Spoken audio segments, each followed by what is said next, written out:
The food service, hospitality, and retail industries are evolving in ways you've never heard of until now.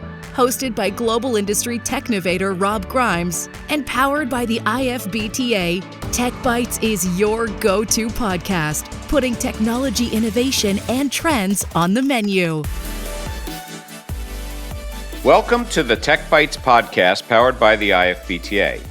I'm Rob Grimes, your host, and today we have a very special episode of Techbytes, a compilation of conversations from the National Restaurant Association show. But before we kick off this episode, we want to thank Tom Cindric and his team at the restaurant show and Informa Connect for allowing the IFBTA to participate at the show and to speak with a handful of attendees regarding their perspective on technology in the industry. Today, our episode features Kelly Esten from Toast, Kim DeCarolis from Craveworthy Brands, and a sneak peek of next week's episode with Hudson, Riehle, and Kevin Steele from the National Restaurant Association. And as bonus content, we will have our entire conversation with Kelly available on our YouTube channel and at our website at ifbta.org. And now, I'd like to welcome Kelly Esten, the head of marketing and partnerships for Toast, who I've actually known for quite a while, maybe almost half of your career at Toast. I'm not sure. Exactly. Probably, yeah. But welcome and thank you for joining us on Techbytes here at the show. Thank you so much for having me, Rob.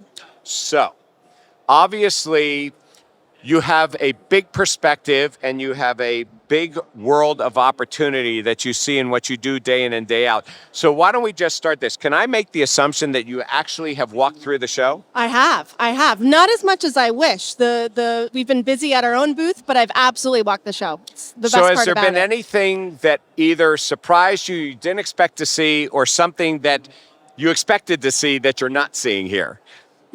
Great question. You know, as I walk around, I'm of course always looking at the other technologies in the space. That's what we're focused on. And a lot of the other technology in this space are partners of Toast. So learning about what our partners are up to, what we're seeing in the market, new things we can bring to our customers as joint solutions is a big focus. Some of the fun things I like to see when I'm here are all the new robots and the automation coming out. Each year they get a little bit better, a little bit more fun to look at. And, something that I expected to see, and I'm seeing some of, but I think we'll see more in the coming years, is marketing around artificial intelligence. That's something I'm keeping an eye out, how people are talking about across the show floor. Well, that certainly is a discussion topic that comes up almost, first in almost every conversation that anyone would have. So you've actually brought up some rather interesting topics here. So on robotics, do you think that there's more or less or the same robotics here as in past years? I don't know if I've done enough of a survey, but I'd say the same. That's about what I feel like. See, I think it's less. You think it's less? I think it's less. Maybe it could be. I'm not sure why, and certainly real estate-wise, It's less, because in past shows, there were people that had like a football field of robotics. One company, right? I don't know how you afford that, but they had one company here. But clearly, in the industry, when we see robotics, there's all kinds of robotics here. There's the back of the house, production robotics that's here. And then we have the front of the house. It seems, so I was on a podcast with somebody last week, and they used an interesting term that I hadn't heard in years. And I thought, wow, that's a runner system. And, originally invented by Fridays. Yeah. And basically, I think the front of the house robots are mainly runner systems. Either bring the food out or take it out, but it's assistance. It's not so much going to replace employees out there right now. But in the back of the house, it's different. Yeah, we have a customer actually who's doing something really interesting with the server robots. And really, they're using them as runners for delivery. So how do you take the person who's picking up a bag from the kitchen and running it maybe to a back door or a side door where your Uber and DoorDash drivers are picking it up? And that's a great example of a runner system that probably saves a lot of efficiency. There's not a lot of value add of someone, walking back and forth to the back door all night. And I think people will come up with interesting ways to use them. But I'd add that, the way we think about any technology in the restaurant is how can we help the restaurateur get more efficient with their time, use the labor they have more effectively. And so, I think robots, just like any other technology, aren't going to look like robot servers, but they're going to look like, what can we automate? Well, eventually they will, but maybe, not right now. But what can they Eventually. automate in the restaurant, in the kitchen, in the back of house? There's really interesting applications. But that's true for software as well. Is how can you take jobs that people are doing today that are repetitive, that really allow us to help, labor efficiency in the restaurant? So it is sort of interesting when people take a look at robotics and what's out there in the world today. But it is something of the runner type of system. Now, it's really funny because you get those deja vu moments. Usually when I get the deja vu moment, I'm thinking about something like 15 or 20 years ago. But let's just talk about last week. Okay. Because I went to Food on Demand last week. Yes. And I sat on a panel, and I happened to sit next to Grubhub, who was showing some of the bots that they're using at college campuses. And the example they used, which I hadn't thought about, and now you have just solidified it, was they were saying that some people are using the interim robots to actually bring food out to the delivery people because of distance sometimes, or just efficiency to get the food from one place to the other because you can't have everybody coming in the front door, the back. So who knew? I only heard that last week. You're just actually bringing that up now a second time in a week. Deja vu. So that's an interesting thing. When you talk about, so first of all, you talked about your partners and things, and I know you have like 140, 150 different types of partners. Over 200 now. Over 200 partners. Okay. Yeah. So first of all, that's a lot of partners that are out there, and it's a lot of different types of technology out there. And obviously, there are things that you want to do yourselves, but you have to work through partners. But you also use the word AI. So what we're coming down to is the AI is really all about the data. There's so much data, right? So if you're in a partner ecosystem, how do you wrangle all that data? Because some of the partners, and it's not all going to come necessarily through Toast. Some of those partners are specialists and they're siloed. Absolutely. And they have to share data. So how do you look at the future of data and partnerships out there, because you can't even do it all, and you have to have the partners. So but partners are a really important part of our strategy, and I agree with you completely that when you think about AI, the data is the foundation. And so because we have over 100,000 restaurants on Toast, and many of the best restaurants are on Toast, we have a really rich data set to build on, and the point of sale can be that hub of data for the broader partner ecosystem. But to your point, as we all kind of journey further in the artificial intelligence world, and it's very early still, right? Of how people are evolving their strategies and how people are thinking about it. Data sharing is going to become a huge topic in the ecosystem. And our perspective that we've always had. Whose responsibility is data sharing? Is that going to be inside the ecosystem of food service tech, or is it going to be provided by outside? So the perspective that Toast has always had is that we have the data, but the data also belongs to the customer. And so the customer should have the ability to use their data across the ecosystem. But there's so much more data than it's going to be within a customer site. Yeah. So I was actually referring to, you got the Metas out there, you got the Googles, got the Amazons. Who actually, at the end of the day, is the aggregator of data? Is it for actionable information, the POS system or the in-store, or is it because you have so many outside sources, right? Absolutely. The way we think about it is a lot of the data flows through the in-store operations. And so whether it's through orders and transactions that are happening in the restaurant or the back of house metrics as well. But then of course, especially when we talk about enterprise, there's a whole layer of data that happens above store that you have to take into account. And so the way we think about it is the data is just data, but as we can think about applications that allow the restaurateur to really get more value out of the AI, that's where we're focused. So for example, we have today at the show, but a lot of other people are showing this week as well, marketing AI assistants. So we have a writing assistant for new emails, and we have the ability to help do marketing campaigns. And by the way, so do a lot of other vendors out there. So that's just one example of where people are using the data that they get from restaurants, from guests, from the transactions to do things more easily and automate things for people who maybe aren't marketers, but now they have the ability to automate these campaigns and use the data in a new way. Well, so obviously when you talk about AI and you start talking about things like chatbots and things like that, that's the common use that people are thinking about. Now, we start to see price forecasting going on here. That seems to actually be a hot subject. That is one of the ones, if you ask me, Absolutely. I wasn't expecting to have that conversation with people, but people are talking about it. Now, maybe it's because one of the major burger chains might have had a little bit of a stumble. I would call that a social media moment, actually. Okay. in that. But the hotel industry, the airline industry, were obviously doing demand pricing.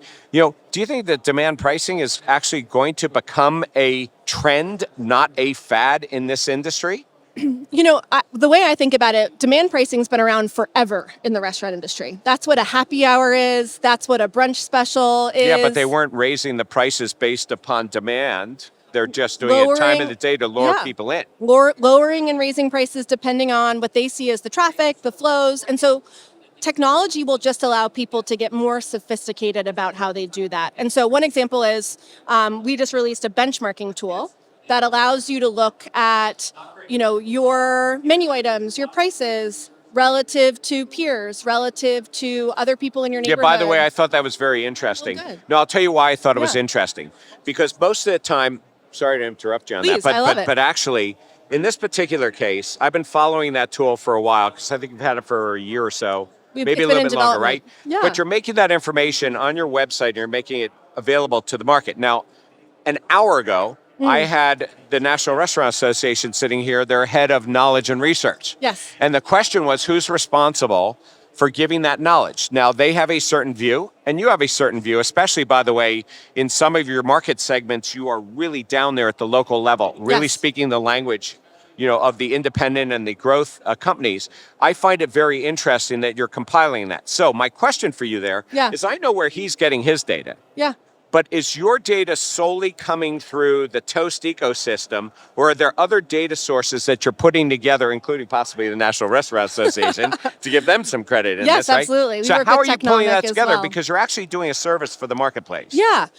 For our restaurant trends report, that is what you see publicly put out every quarter, where we share interesting data points and trends across the industry. For example, there were some great nuggets we just put out around Mother's Day about how, Mother's Day, increases sales, of course, overall for the industry, especially in full service, but for specific menu items like champagne.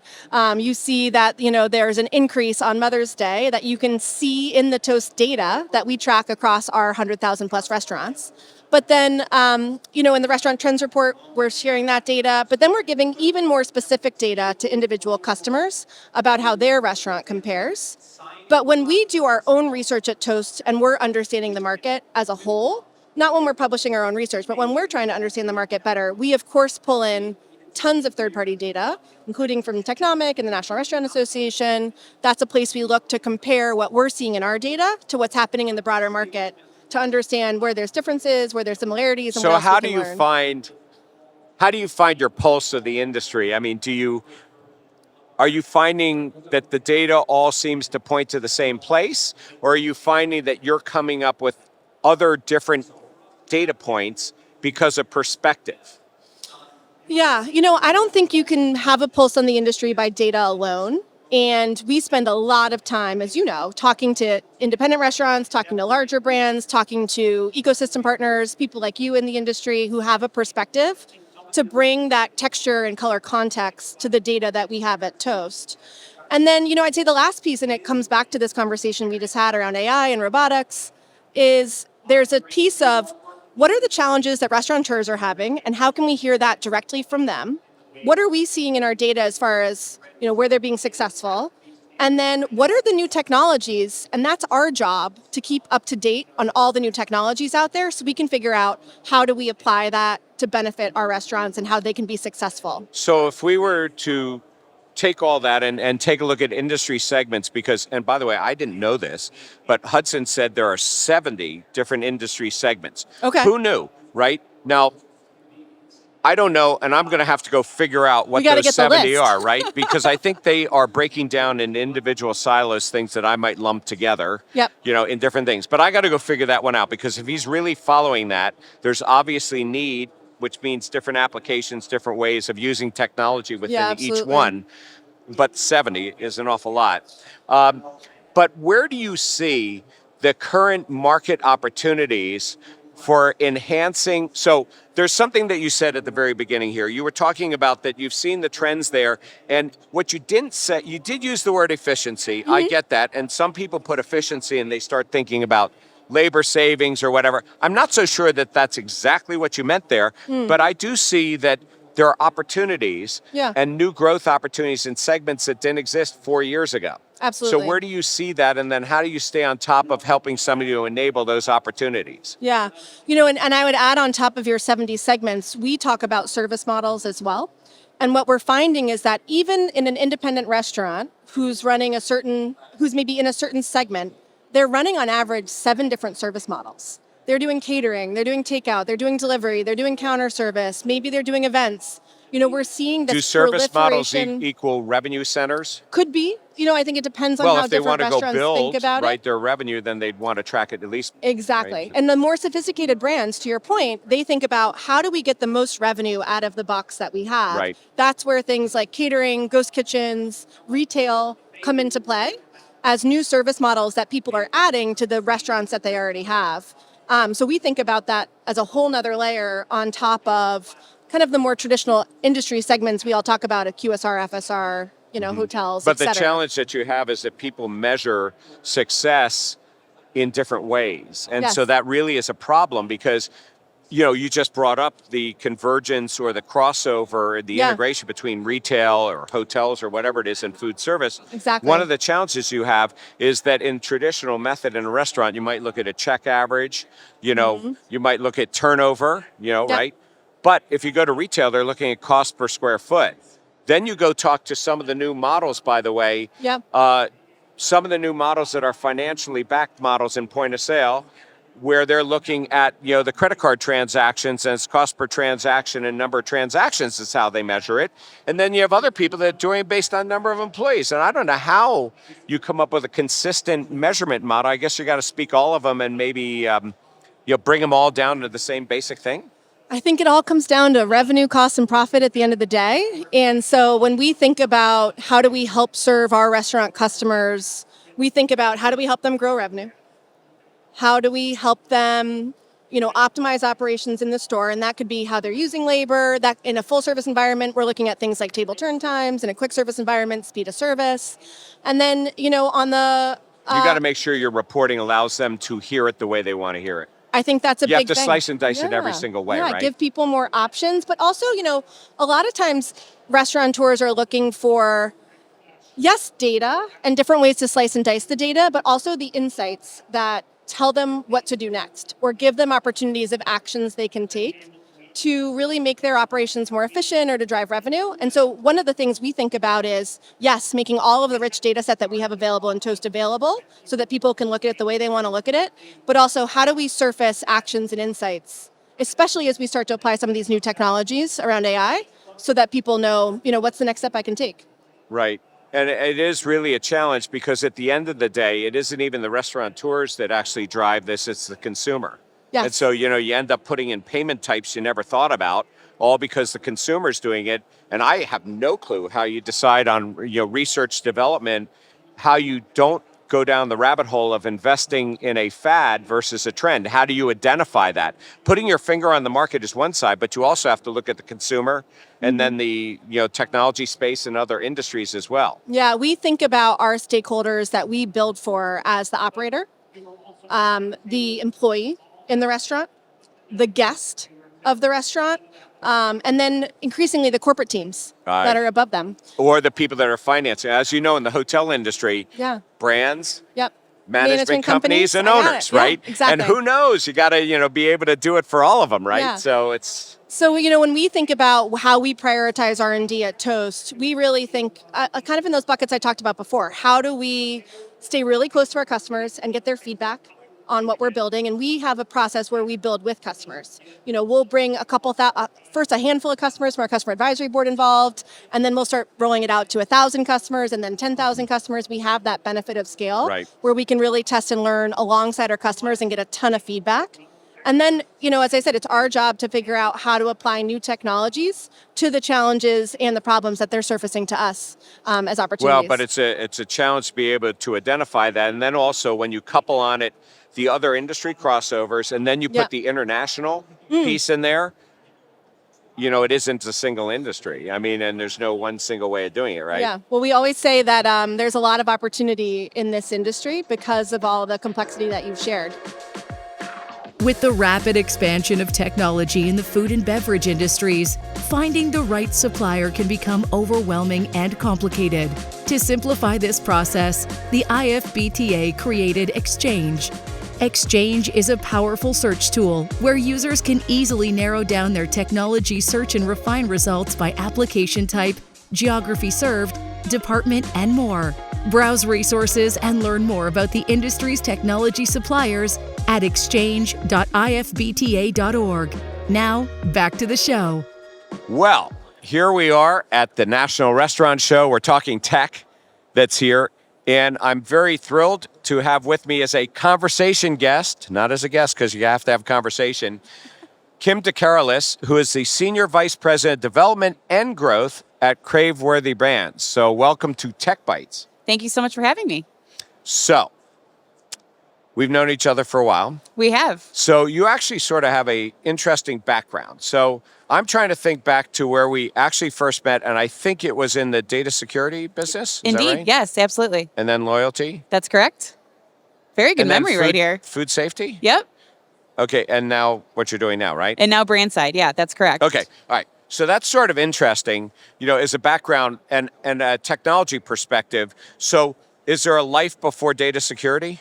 No, college. That was it? Yes. So I've grown up, as I like to say, throughout my professional career in the restaurant industry, which is, to me, one in of itself. You can't get out of it.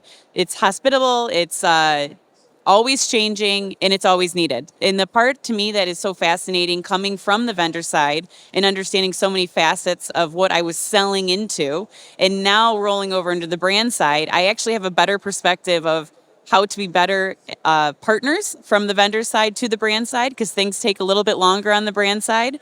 And when I say that, there's no insult to the brands, right? We just touch so many more facets. So we are not only changing things that our employees need to implement in the brands, in the stores, but then that also affects our customers. So we really have a three-pronged approach. So as vendors are here today, and there's so many amazing There's vendors, a lot. amazing vendors that are here, and there's so many new things that are solving problems. They do need to realize that there are things that need to happen at corporate to buy in, and then at the store level to buy in, and then for consumers to see. You do realize you're putting a lot on the plate here. I'm trying to remember do. all of this because we have to have a conversation. So I'm like, okay, wait a minute. How many things did we do? So wait. We got back up just a little bit here. Yes, no, of course. In the beginning. Yep. When you went ahead and sort of talked about, the transitions and why, okay?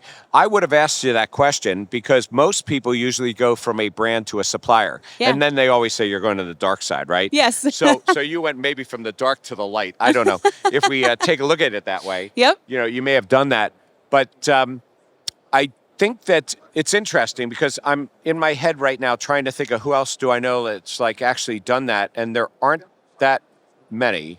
I'm having a hard time coming up with people that have done it that way. I think your point's, right on where you're talking, about, the transition of actually understanding the supplier side and bringing it to the operator. Yep. Right. So let's just sort of talk about the presence, and we have to talk about technology here. So, although we sort of are. So at Craveworthy Brands, there are an awful lot of brands in there, and there's a lot of expansion going on. That's correct. Okay. And you're in development and growth. Correct. So development means taking a brand and taking it further. Yep. And growth might be new brands? New brands and then franchising, yes. And you have the responsibility for that. That's correct. So you're like behind all these deals that like pop up, like last week, I think there were 2 maybe? There were 3. There were 3. That's correct, yes, I probably absolutely. missed one. Okay, great. And next week, how many do we have?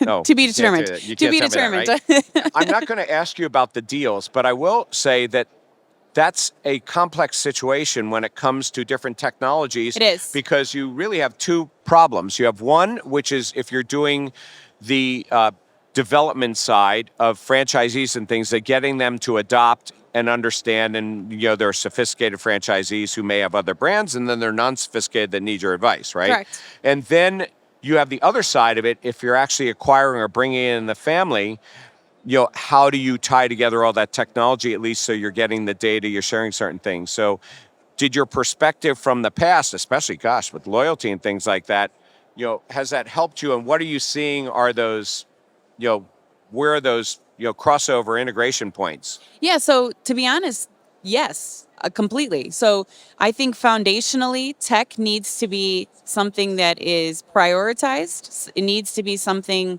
that is important because we are a lean and mean team. We can't have 6 point of sales. We can't have 4 or 5 different loyalty providers. We can't have 19 different integration partners because we just simply don't have the manpower to manage all of them, simply. And that's just partner relationships.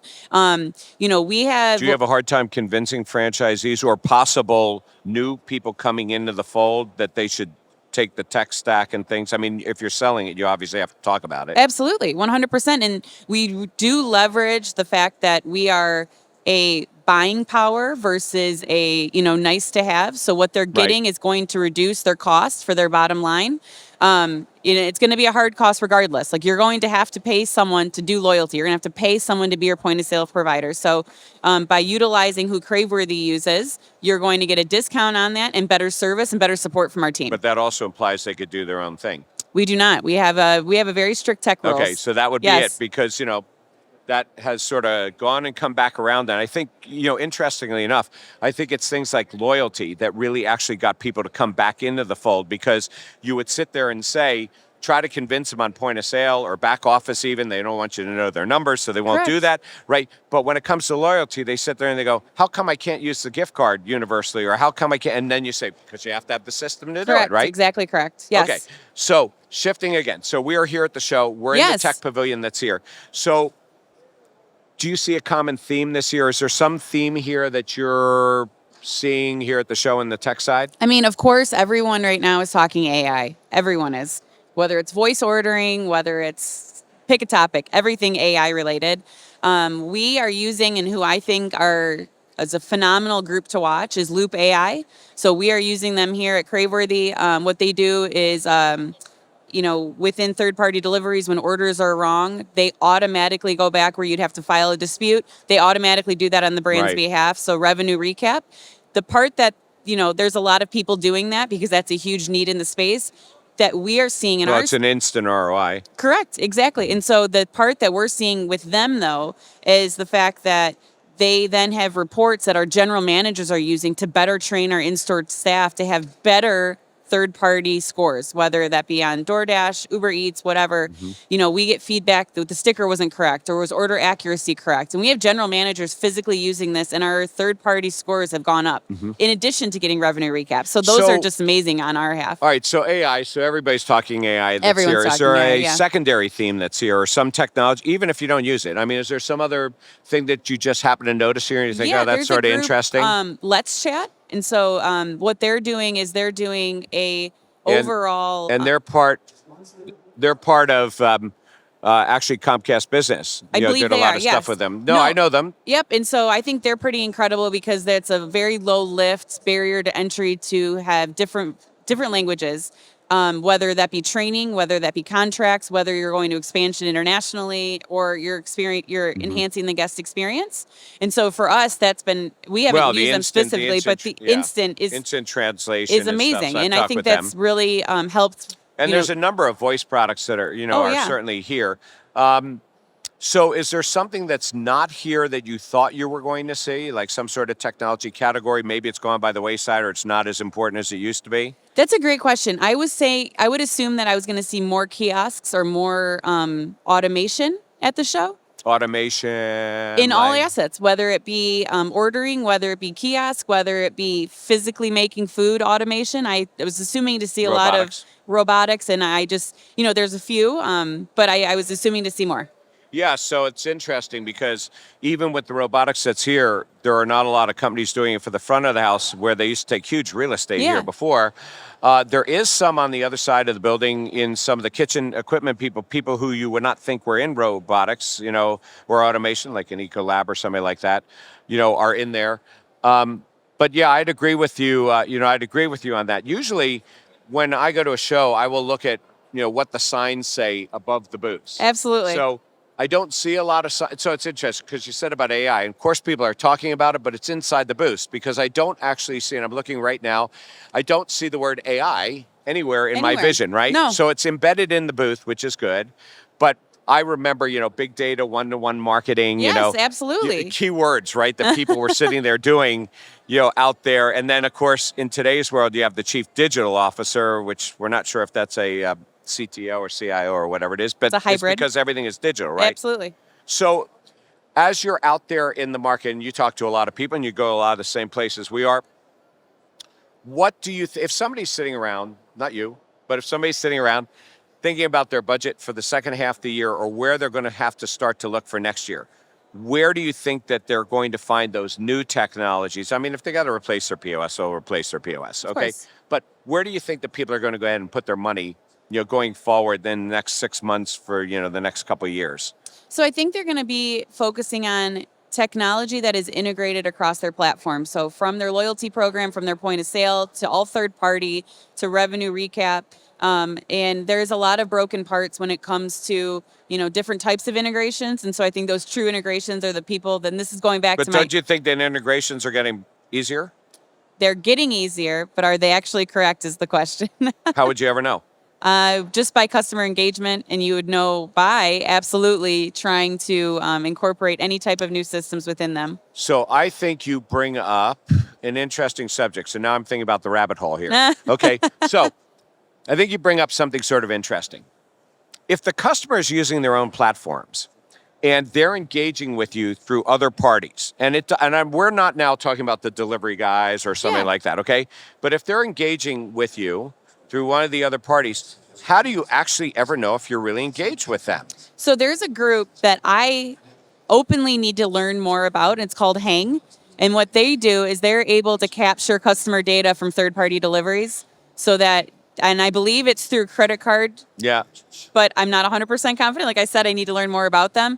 But I think that's an area right now I'm sure that's you'll great. be hearing about them 20 minutes from now. I was going to say 20 minutes after this goes out. Right, exactly. But I think there's something there that that's been a missed revenue capture where that's kind of been a gray area for everyone. And so getting that done, and I know it's not a perfect closed loop, but that's an area. But I do think you're bringing up something that's worth exploring here, which is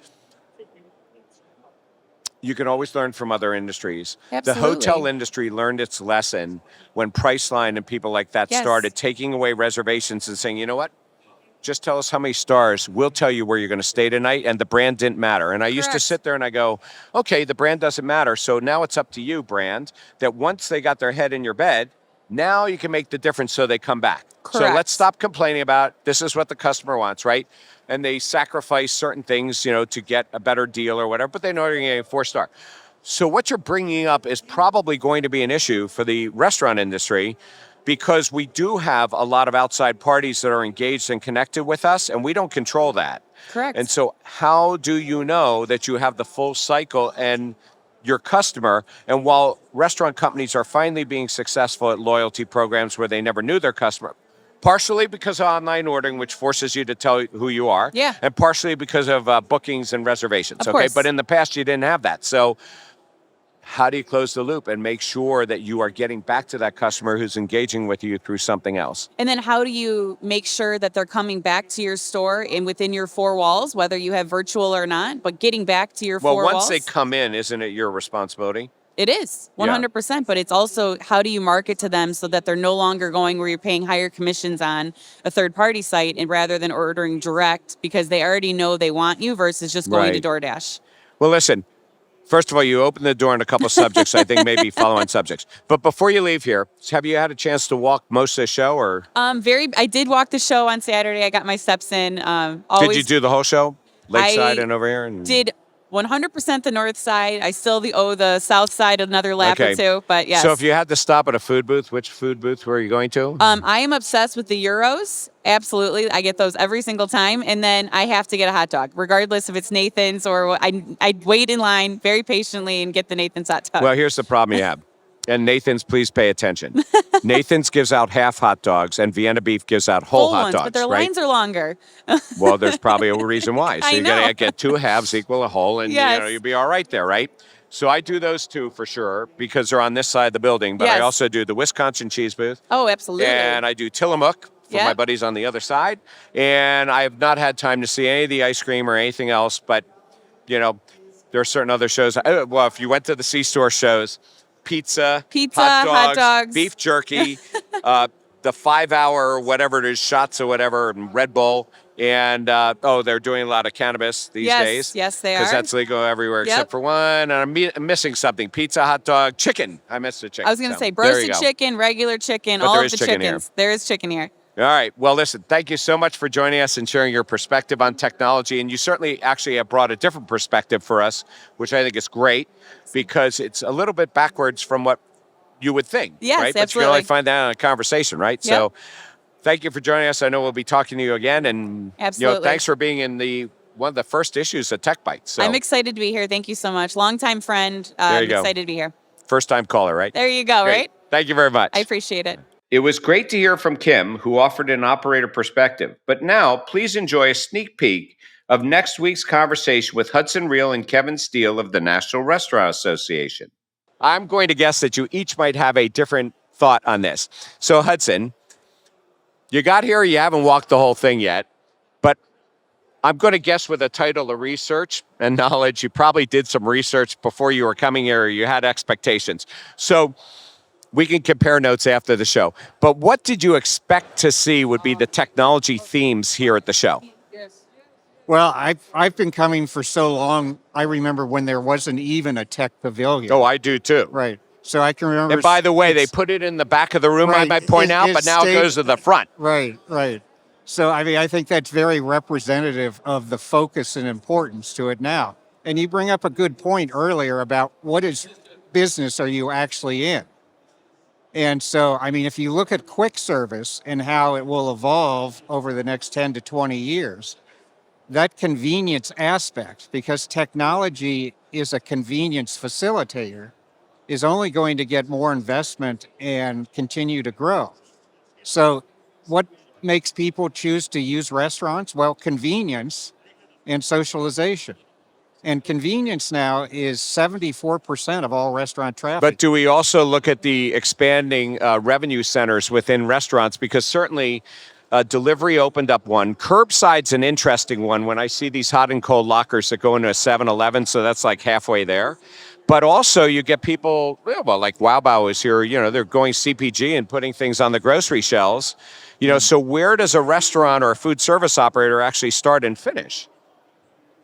Well, it's interesting. In the report we just released, we carve out delivery as an entirely different operational component of technology. Are people putting that in their revenue centers as they now look at the tech and the data on it? Yeah, if you look at the consumer and how they use convenience in the restaurant industry, they expect the least amount of technology in full service. The second is quick service. Obviously, they're much more accepting of technology in quick service. And then the delivery occasion, even the boomers want to see technology and use technology in delivery. Okay, so Kevin, I'm going to put you on the spot because I'm not going to say anything here. Right. Very uncharacteristic, but I'm not going to do that. So you heard what Hudson just had to say about the amount of technology from full service down to QSR. Do you have the same perspective in that?